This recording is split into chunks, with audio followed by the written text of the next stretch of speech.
आपके 4:30 के पूर्व निश्चित समय के लिए रुके हैं या पहले शुरू करें? जैसे आपका 4:20 को छोड़ के कोई भी समय बता दीजिए आप। 21 तो हो गया, वैसे वो प्रावधान बदल गया आजकल। अब 4:20 कुछ नहीं है प्रावधान, संहिता में वो प्रावधान फर्क हो गया है। ये ठीक है, ऑन है, बताइए, करें शुरू? हाँ, अच्छा दोस्तों शुरू करें। मैं हिंदी में करता हूँ, फिर थोड़ा संक्षेप में इंग्लिश में, फिर उसके बाद प्रश्नोत्तर।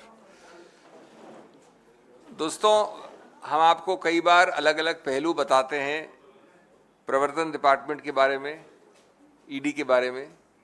कई पहलू आप जानते हैं और उसको मैं एक एक बिंदु में दोहरा दूं। किस प्रकार से ईडी मुख्य रूप से और साथ साथ सीबीआई, आईटी इत्यादि इत्यादि एजेंसीज को एक साझेदारी, एक गठबंधन बना रखा है सरकार ने। किस प्रकार जो 10 या 20% राजनीतिक पहलू वाले केस होते हैं, उन 10 या 20% राजनीतिक पहलू वाले केसेस के 99% केस विपक्ष के विरुद्ध होते हैं, उनके लीडरों के विरुद्ध होते हैं।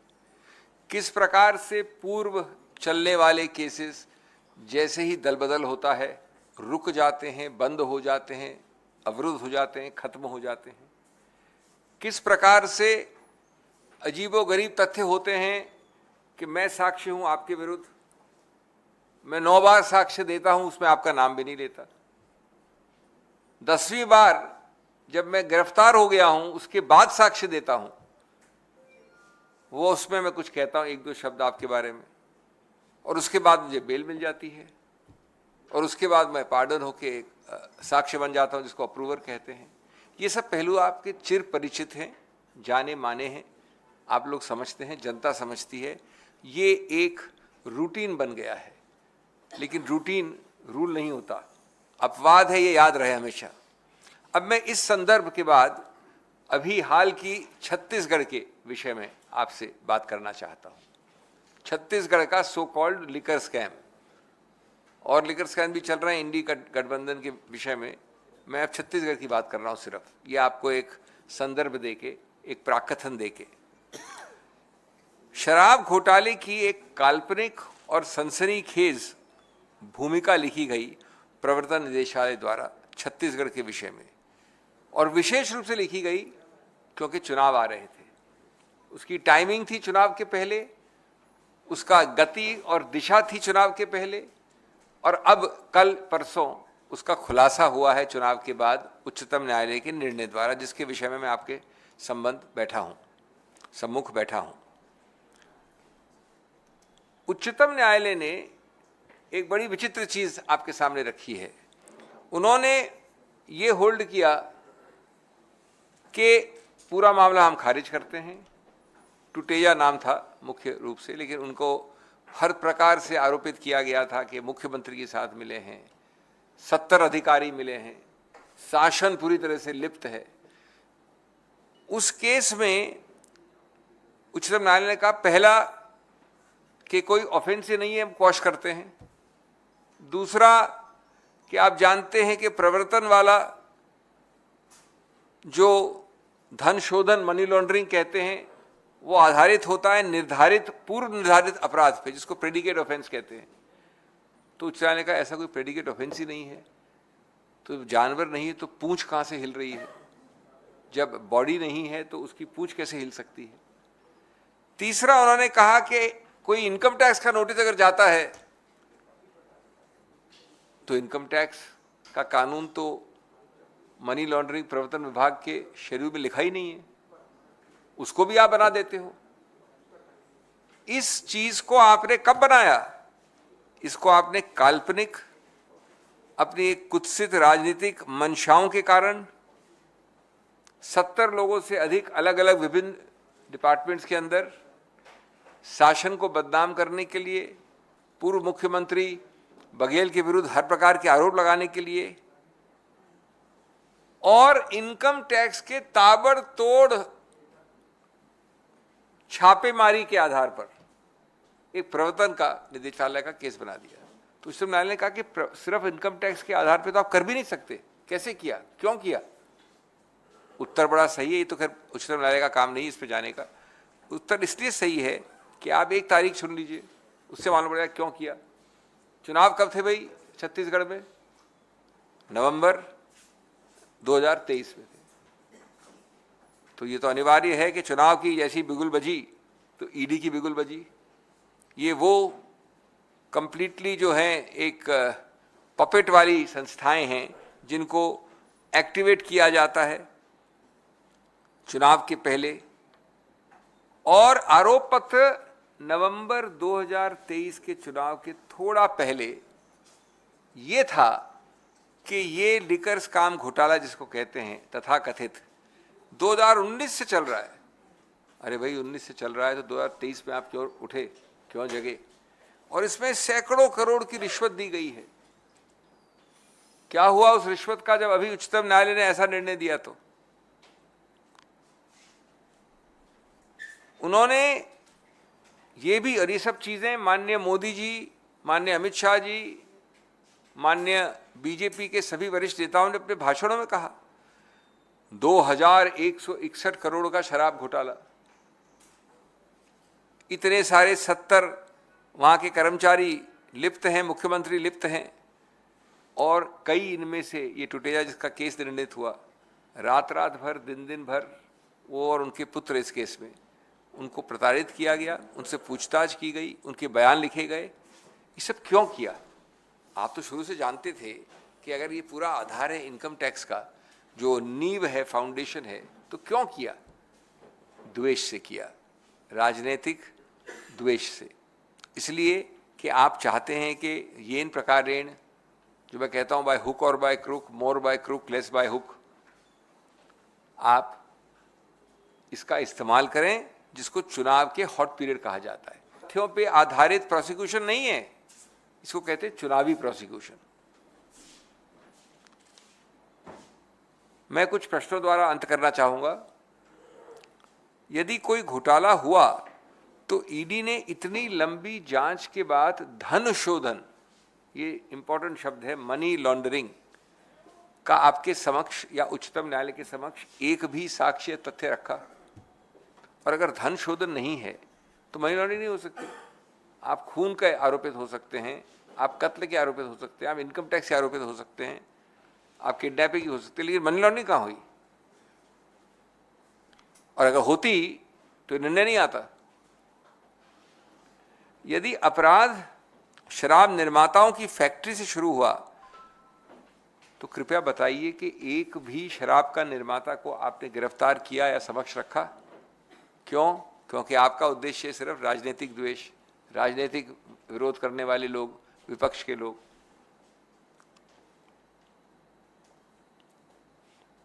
अगर ये 2019 से 2023 का ये इतना बड़ा जिसको स्कैम कहा आपने, तो आपने एक भी आबकारी अधिकारी, फील्ड अफसर एक भी क्यों नहीं गिरफ्तार किया? आप जानते हैं कि जो आबकारी विभाग है वो सबसे ज्यादा नियंत्रित है।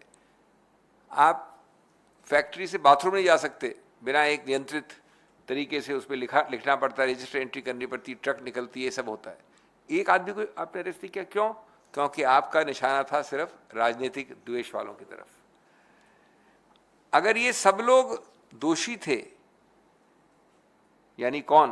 ब्यूरोक्रेसी, आबकारी अधिकारी, फैक्ट्रियों के निर्माता, तो आज तो करीब बाकी चीज छोड़ी, आज 4 महीने हो गए, 5 कितने महीने हो गए, 5-6 महीने हो गए सरकार बने, 4 महीने हो गए। आपने उसके बाद भी किसी को गिरफ्तार किया है? क्यों नहीं किया? क्योंकि आज आप वापस राजनीतिक द्वेष से अपनी खुद की सरकार के अंतर्गत जो ईओडब्ल्यू है, उसी चीज को जो इनकम टैक्स पे नहीं चली, जिसको उच्चतम न्यायालय ने निरस्त किया, उसको अब ईओडब्ल्यू के जरिए वापस शुरू करना चाह रहे हैं, क्योंकि सरकार आपकी आ गई है। ये मैं आपके इससे बता रहा हूं जिससे कि एक्सपोज हो कि क्या इनके तौर तरीके हैं, किस प्रकार से कानून को पूरा जो है समंदर में डाल के काम किया जा रहा है।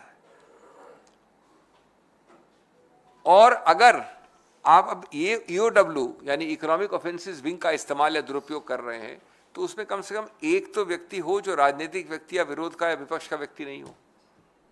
इतना बड़ा स्कैम 2600 का आपने आंकड़ा फेंक दिया, 2161 का, उसमें एक भी अधिकारी नहीं, एक भी निर्माता नहीं फैक्ट्री का।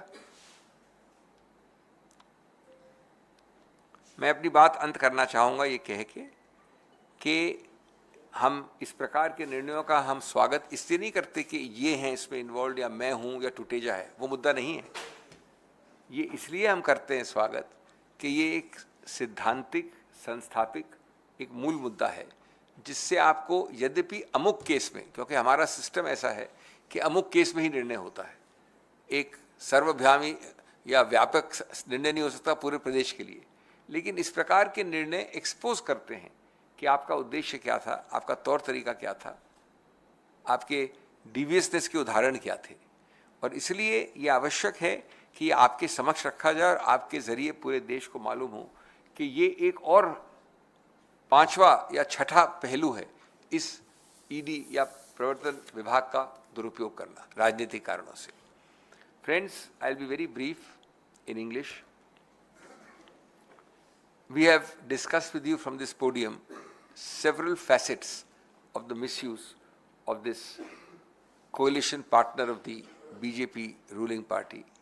The coalition partners include the ED, the IT, the CBI, etc. You have heard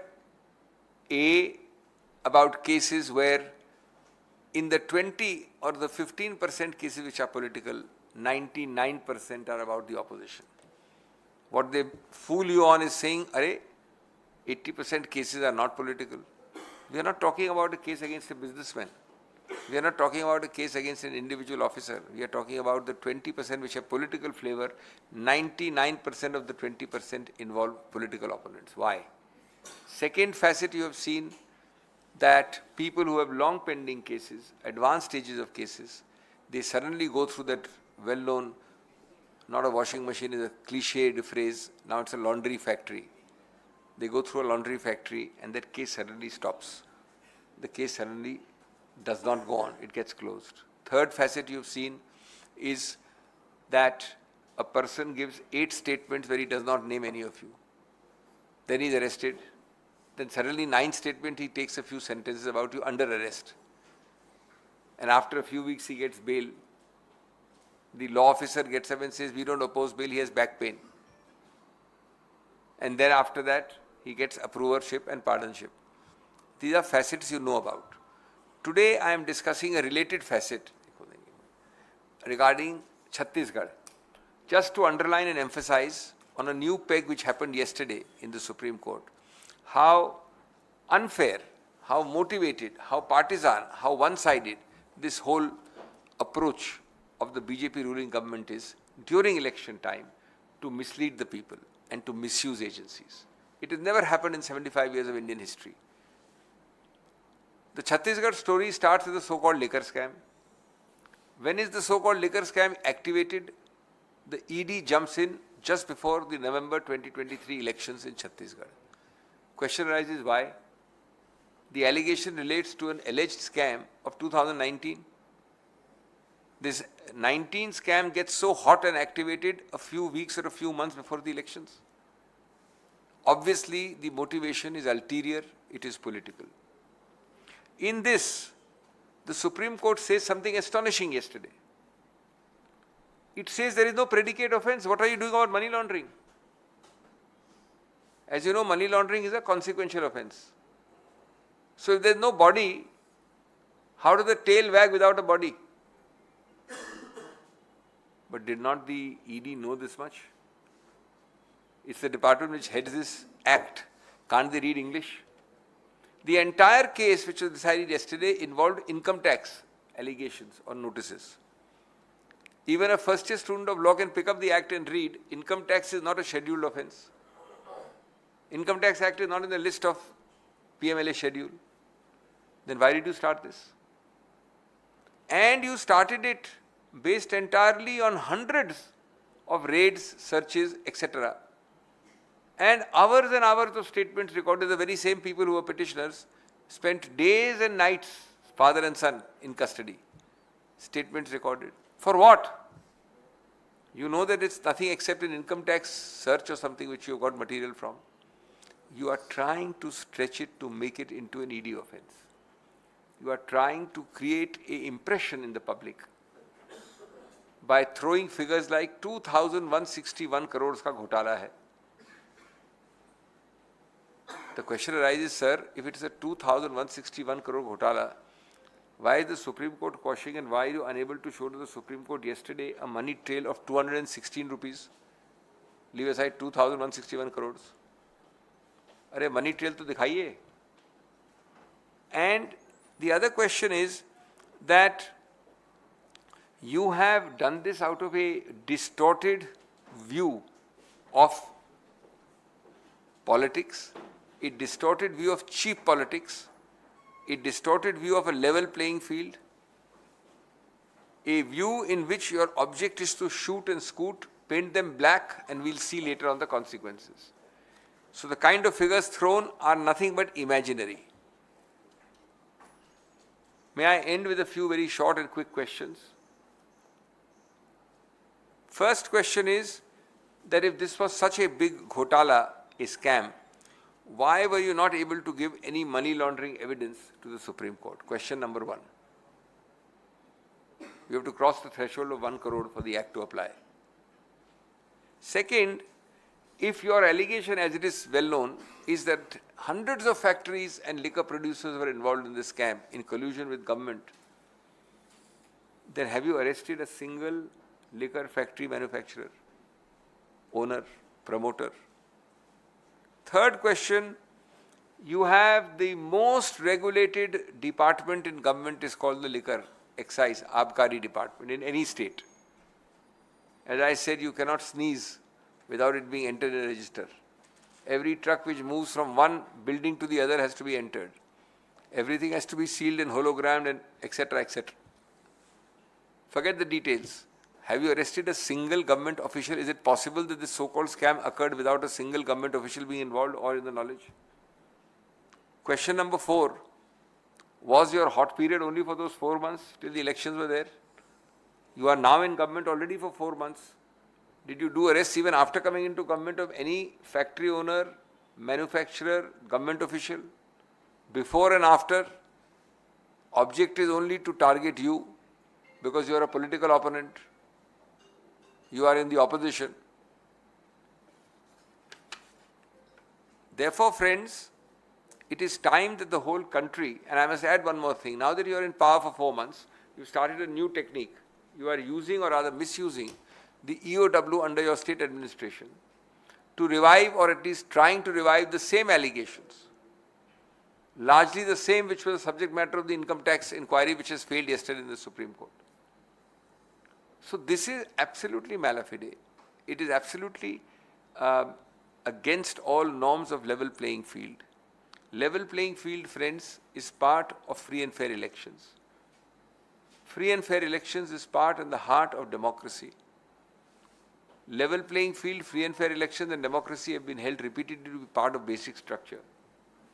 Basic structure is a very remarkable doctrine which says even a constitutional amendment which violates basic structure would itself be unconstitutional. So you are actually hitting at the root of Indian democracy. Why? For your cheap temporary political gains. You have no stake in the system in terms of maintaining institutions, conventions, rules, practices, precedents. You are only living for the moment, and that moment is a short-lived, cheap political moment. Thank you.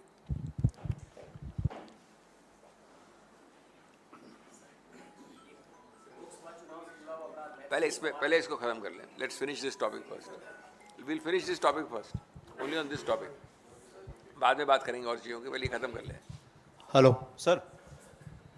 Sir, after the Supreme Court thing yesterday, the ED has registered a case based on the Chhattisgarh police FIR that was registered on January 17th against the 70 people involving the bureaucrats and some of your party leaders also. What do you have to say on that? Exactly what I said. This is nothing but neither new wine nor new bottle. Having tasted defeat in not finding anything in the income tax, for after all that was a central agency for 4-6 months. Now that you are in power, you want to keep the pot boiling. You are really now trying to revive, cook the same old thing in the same old bottle create a khichdi and keep it simmering to give an impression. Till now, I have heard of no arrests as far as government officials or manufacturers are concerned. But the real issue is, have you demonstrated that if the EOW you have activated now, why was the very same facts not available to the ED? I don't understand. It can't be that the ED's powers are lesser than the EOW's. So it is clearly a motivated, politically slanted approach. Sir जैसा कि आपने high court में भी कहा था और बार बार ED का दुरुपयोग नॉन लेवल प्लेइंग फील्ड बनाने के लिए लगातार लोकतंत्र में किया जा रहा है। ज़्यादातर नेता इसके सेक्शन 45 का मामला उठाते हैं, ट्विन बेल कंडीशन का मामला उठाते हैं। ऐसी स्थिति में जब ईडी विपक्ष के लिए सबसे बड़ा विलेन बन चुका है, इसके जो महत्वपूर्ण इस तरह के जो सेक्शंस हैं जो कि ज़्यादा खतरनाक दुरुपयोग जिनका हो रहा है, इनको किस तरीके से स्ट्राइक डाउन किया जा सकता है या इनके दुरुपयोग को रोका जा सकता है? क्योंकि सबसे बड़ी चुनौती वही है। आप सही कह रहे हैं, इसके ऊपर हमने कई बार बोला है, कोर्ट के अंदर ही नहीं, कोर्ट के बाहर भी। नंबर 1, नंबर 2, इस पे पुनर्विचार करना कि इनके कई प्रावधान, आपने एक नाम लिया 45 और कई हैं 19, 45, 50 इत्यादि। इन पे पुनर्विचार करने की याचिका पेंडिंग है, लंबित है उच्चतम न्यायालय में। 2 दिन के लिए सुनी भी गई थी, मैं खुद पेश हुआ था। अब निर्णय नहीं हुआ उसका, सुनवाई नहीं हुई अंतिम, तो मैं क्या कह सकता हूँ। हम आशा और विश्वास करते हैं कि जल्द से जल्द उसकी सुनवाई हो, इस पे पुनर्विचार हो और निर्णय आए। नंबर 3, ये जो आप सशक्तिकरण कह रहे हैं, वेपनाइजेशन ऑफ ईडी, ये भारत की अस्मिता, भारत के गणतंत्र के लिए बहुत बुरा है। ये आज की बात नहीं है, ये दूरगामी भविष्य की बात है। आज आप इस प्रकार से अगर दुरुपयोग करेंगे तो आपके और आपके जितने भी निकट के देश हैं, पाकिस्तान से लेके बांग्लादेश, श्रीलंका से लेके नेपाल, उस प्रकार का गणतंत्र चाहते हैं आप क्या? कि ये बाहर निकले, मैं आया, मैं बाहर निकला, ये आए। तो ये रिवॉल्विंग डोर वाला प्रतिशोध गणतंत्र के लिए बहुत बुरा है। ये समझ के बाहर है बीजेपी की, जो अपने नाक तक देखती है राजनीति। सर, बीजेपी ने 25 विदेशी देशों के राजनीतिक दलों को आमंत्रित किया है लोकसभा चुनाव देखने के लिए। कुछ देशों के राजदूतों को भी निमंत्रण दिया गया है। बीजेपी का मानना है कि राहुल गांधी और अन्य विपक्षी दलों के नेताओं द्वारा जो विदेश में कमज़ोर होते लोकतंत्र का नैरेटिव बनाया गया है, राजनीतिक दल, विदेशी राजनीतिक दल जब आएंगे तो वो खुद देखेंगे। क्या कांग्रेस पार्टी का मैं इस पे क्या कहूँ, ये एक स्वतंत्र देश है, कोई पार्टी किसी को बुला सकता है, और कम से कम ये सत्तारूढ़ पार्टी है, इनके पास साधन है, इनके पास सभी है, और निमंत्रण करना भी, और निमंत्रण के जितने भी साधन होते हैं, रख रखाव, देखभाल का, वो भी साधन इनके पास है, तो बुलाएं ज़रूर। लेकिन अगर आप सिर्फ किसी को एक विजिट में घुमा फिरा के देश की सच्चाई बदलना चाहते हैं, तो मैं समझता हूँ कि सोच बड़ी ओछी लगती है। लोग ठोस तथ्य देख रहे हैं। आज अगर आपके विरुद्ध कोई निंदा आती है और आप निंदा को समझते हैं कि वो एक भर्त्सना है, मैं आपको गाड़ रहा हूँ, मैं भारत की अपमान कर रहा हूँ, मैं राष्ट्र विरोधी हूँ, तो आप नहीं समझ रहे हैं कि ये टिप्पणियाँ भारत को सुधार के लिए की जा रही हैं। जो भारत से प्रेम करते हैं, जो भारत पे अगाध प्रेम रखते हैं, उनके लिए आप हर चीज़ को अपनी ईगो, अहंकार से न देखें। बाकी बुलाना नहीं बुलाना ये आपका अधिकार क्षेत्र, जो मर्जी करें। सर अभिषेक जी, हाँ, ये एक अभिषेक जी, झारखंड मुक्ति मोर्चा के राष्ट्रीय महासचिव ने कहा, जिस तरह से छत्तीसगढ़ में साजिश करके सरकार को अस्थिर करने की कोशिश की गई, उसी तरह से झारखंड में हेमंत सोरेन की सरकार को फंसाया गया। इसका कोर्ट अब इंसाफ करेगी। जिस तरह से छत्तीसगढ़ में इंसाफ हो, वैसा इंसाफ हमें झारखंड में मिलेगा। देखिए, इंडिविजुअल चीज़ में मैं टिप्पणी करने की कोई आवश्यकता नहीं समझता। ये तो दिन प्रतिदिन देश, हर प्रदेश का ये कहानी है। अस्थिरता के कम से कम 2 या 3 तरीके तो इन्होंने विश्वविद्यालय की पीएचडी जितने माहिर कर दिए हैं। जैसे पीएचडी इशू कर सकते हैं आप इन दो तरीकों में, बीजेपी की विश्वविद्यालय से। पीएचडी नंबर 1 कि चुनावित सरकार को कैसे गिराया जाए। आपके पास 10 उदाहरण दे सकता हूँ मैं, कर्नाटक से लेके मणिपुर, महाराष्ट्र से लेके कहीं और। दूसरा विश्वविद्यालय का जो एमफिल या पीएचडी की डिग्री है, वो है कि अगर आप अस्थिर करके चुनावित व्यक्ति या सरकार को नहीं हटा सकते तो भय से हटाइए। ईडी और सीबीआई की साझेदारी से हटाइए, उसका दूसरा मॉडल आप देख रहे हैं। अब आप एक बार सफल हो गए, उसके बाद चलता रहेगा, कानून की प्रक्रिया चलती रहती है। हम सब जानते हैं कि विलंब होता है उसमें, हम सब जानते हैं कि प्रोसेस इज द पनिशमेंट। तो क्या जाता है, एक बार तो कर दिया आपने अपना खेल। सर हियर सर आप क्या इधर मेरा सर सवाल मैं इधर ले रहा हूँ, इधर ले रहे हैं क्या?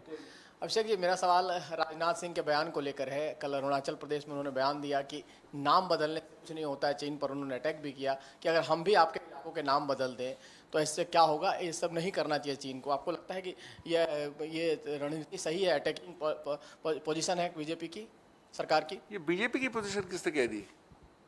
ये तो बिल्कुल सही है। अगर हमारे देश के 15 नाम आप बदल देंगे तो उससे क्या देश बदल जाएगा?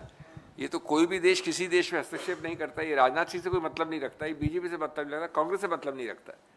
अगर कोई भी देश, और निश्चित रूप से चीन, हमारे देश के नामकरण संस्कारों में पड़ जाएगा तो क्या उससे वो हिस्सा देश का, चीन का हो जाएगा? इसमें तो कोई कॉमन सेंस और औचित्य नहीं लगता। इसमें तो राजनीति होनी नहीं चाहिए। और आप क्या समझते हैं कि राजनाथ सिंह जी के पहले या बीजेपी के 2014 के पहले हमने निमंत्रण दिया किसी देश को कि हमारे यहाँ के नाम बदलो? बीजेपी के पहले जो बीजेपी सरकारें हुई, कांग्रेस सरकारें हुई, मिलीजुली सरकारें हुई, किसी ने ये अलाउ किया? ये तो एक नैरेटिव बनाया जाता है कि हमने राष्ट्रवाद दिखाया। क्या करके? एक वक्तव्य देके। जो ठोस प्रश्न है वो ये नामकरण पे वक्तव्य देना नहीं है चुनाव के दौरान उत्तराखंड में। जो ठोस प्रश्न होना चाहिए, माननीय राजनाथ सिंह जी को पहले उसका उत्तर देना चाहिए कि चीन को अभी तक आपने वापस क्यों नहीं खदेड़ा, और अगर नहीं खदेड़ा तो पहली बात चीन वहां पर पहुंची कैसे जहां अभी पहुंची हुई है। ये नामकरण वगैरह तो ये तो वक्तव्यबाजी है। So you've been, the opposition has been talking about weaponization of the probe agencies like the ED and the CBI and income tax. But, you mentioned this case where the Supreme Court has set aside all charges in Chhattisgarh liquor scam. There is another liquor scam which is on, and probably you are only handling that also. But why is the opposition not moving court? They have already tried once with the ED, but against the misuse and weaponization of the probe agencies against the opposition, targeting the opposition. So you are accusing a teetotaler of handling 2 liquor scams. Let me tell you, you are wrong. Every day we are fighting these cases. Every day. In the court. Every case. I'm not naming names, but call it the Delhi case or the Chhattisgarh case. These are matters going on in court actively. However, your understanding has to be changed because courts cannot take up mega matters. Court can take up a matter of Sanjeev Singh. He can take up a matter of UNI, PTI, an entity. It cannot be that you take up a matter generically of this whole room. There is no such concept in law. So you cannot. Yes, I had personally moved the court some years ago, and that was not dismissed. It was allowed to be withdrawn. That we'll see at a later date. I think there is merit in that larger principle, but that is not current, because currently it depends on A versus B. You must have somebody who has a cause of, I don't want to sound technical as lawyer, you must have somebody who is hurt by a cause of action, that person can go. By the way, the question you're asking in my original petition, the issue raised was very interesting. One, that do you create a non-level playing field? And by that do you affect free and fair election, and by that do you affect democracy? Should be decided on the basic structure doctrine for which a PIL can be entertained. But the court at that time did not entertain it, saying that we are not, and they allowed it to be withdrawn at this stage. Because of this reason, they said, you come with a specific case, we'll deal with it. Singhvi sir. Singhvi sir. Idhar. Sir, yesterday in the High Court regarding the case against the arrest of Delhi Chief Minister Arvind Kejriwal, High Court has mentioned it clearly that even the political parties can be brought under the ambit of Section 70 of PMLA. So what is the official stand of the Congress party regarding this? See, I am personally the advocate who is arguing these cases, so I don't like to mix up. Number one, I argued it myself. Number two, a Supreme Court was created precisely because it is High Court is not the last court. So you haven't heard the last word about it. Number three, my personal view is, this is my personal view, don't think I'm arguing against the High Court, because ultimately the High Court is the boss as far as that case is concerned. Supreme Court will now decide. Nor am I commenting on a subject matter, on a sub judice matter. I am only repeating the ground raised before the High Court, and you can judge for yourself. The ground, if you're asking only about Section 70, was simply this. Section 70 does not mention political parties anywhere. Political parties are separately dealt with under Representation of People's Act. Now, in criminal law, you cannot have vicarious liability. Vicarious liability means that if a company has done some crime, the managing director of that company cannot be guilty just because the company is guilty, unless it is shown separately that the managing director was involved. So the second argument is that first, Section 70 doesn't apply. Second, 70 will not apply because a separate act governs political parties, and this act has chosen not to apply that act here. And thirdly, assuming it applies, you have to still show separately how the CM has done something individual. You can't simply say, आपने किया AAP ने, तो इसलिए automatically उनका जो CM है वो भी दोषी है. तो ये तीन पहलू हैं, ये निर्णित होंगे. अभी तो निर्णय आया, अभी उच्चतम न्यायालय गया है, आज भी हमने मेंशन किया, लगेगा मामला. अभी कोर्ट आप जानते हैं बंद है, कचहरी बंद है. अभिषेक सर, आपके गठबंधन के सहयोगी आम आदमी पार्टी सरकार के मंत्री ने इस्तीफा दिया है, राजकुमार आनंद ने, और उन्होंने आरोप लगाया है भ्रष्टाचार का अपनी सरकार पर जिसमें वो शामिल थे. इस पर आप कोई प्रतिक्रिया देना चाहेंगे? मैं ऐसे, मेरे को उसके तथ्य मालूम नहीं है. ज़रूर एक दिन में आपको मालूम करके इसका रिएक्शन देंगे हम. मुख्य रिएक्शन तो आपको आपसे पूछना चाहिए AAP से, लेकिन मैं वास्तव में नहीं जानता क्या कहा है उन्होंने.